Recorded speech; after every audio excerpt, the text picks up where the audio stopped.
coverage you can count on. We begin with a live look at RDU International, where in a few hours Air Force One will land with President Biden and the First Lady on board. After wrapping up tonight's presidential debate, they're coming here for a fundraiser tomorrow.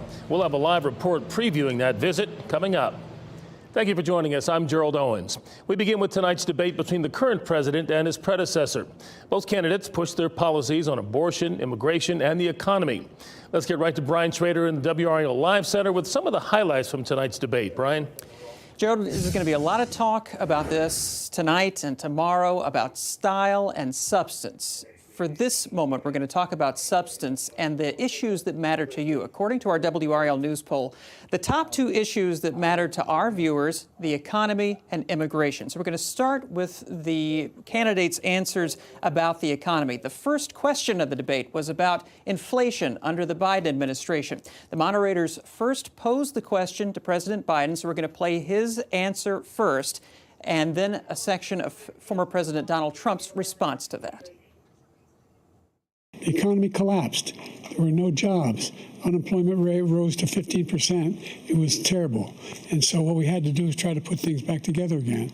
And that's exactly what we began to do. We get a lot of credit for the economy, a lot of credit for the military, and no wars and so many other things. Everything was rocking good.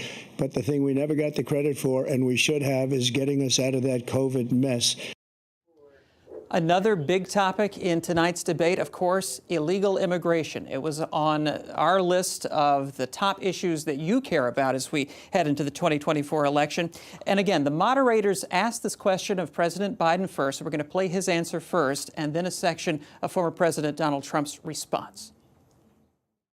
What I've done since I've changed the law, what's happened, I've changed it in a way that now you're in a situation where there are 40% fewer people coming across the border illegally. That's better than when he left office. All over the world, they're pouring in.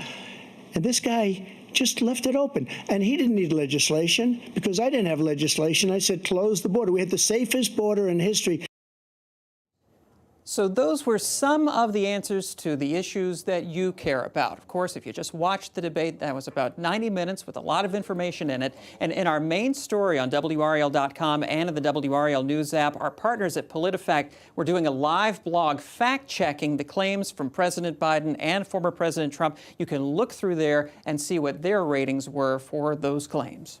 Thank you, Brian. President Biden is slated to arrive in Raleigh in about 2.5 hours. He and the First Lady are making a campaign stop at the state fairgrounds tomorrow. Former President Trump will also be on the campaign trail on Friday. He'll appear at an event near Norfolk, Virginia.